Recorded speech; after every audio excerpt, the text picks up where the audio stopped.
Webale nnyo munaffe mu kanyomero kaffe bino obadde obimanyi olwaleero tukutindiza eggendo lya pulezidenti oba omukulembeze wa Sudan eya Khartoum engeri gye yeerayizaamu nga talondeddwa ate era n'engeri gye yakubaganyamu abo bonna abaali bamwesimbyemu mu mwaka gwa 1993.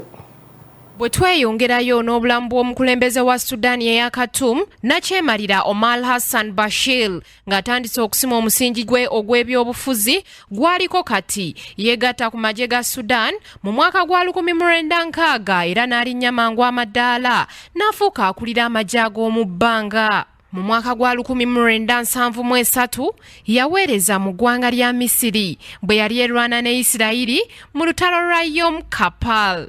Mu mwaka gwa 1975 yasindikibwa mu nsi egatta amawanga g'Abawalabu eya United Arab Emirates era nga komando w'eggye lya Sudan. Ono yaweebwa obukulu era eno yamalayo emyaka 5 n'akomawo ku butaka e Sudan gye yaweebwa akulira eggye eddwanyi mu mwaka gwa 1985. Mu mwaka gwa 1989 mu mwezi ogw'omukaaga ng'ennaku z'omwezi 3 yakulemberamu eggye eryamamulako gavumenti eyali ekulemberwamu Ssaabaminisita Sadiq Al-Mahdi mu lutalo olwalimu okuyiwa omusaayi omungi mu gavumenti eyali eyuuga.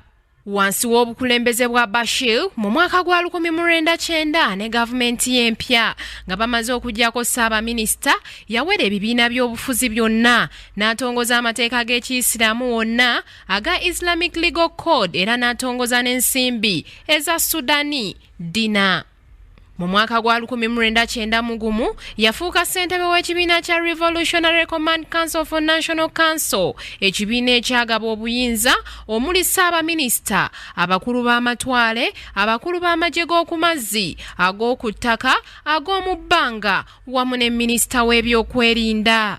Mu mwaka gwa 1992 Bashir yeegatta kwe yali akulira ekibiina kya National Islamic Front Hassan al-Turabi olwo ne batondawo enkola ya Sharia law mu mambuka ga Sudaani. Mu mwaka guno yali yeetegekera okutwala obukulembeze bw'eggwanga lino n'awera ebibiina by'obufuzi, empapula z'amawulire ez'obwannannyini n'okuteeka mu nkomyo bannabyabufuzi bonna abaali bamuleseeko amaanyi wamu ne bannamawulire. Mu mwaka gwa 1993 mu mwezi ogw'ekkumi amaanyi geeyongera era ne yeerangirira ng'omukulembeze wa Sudaani omuggya nga talondebwa bantu.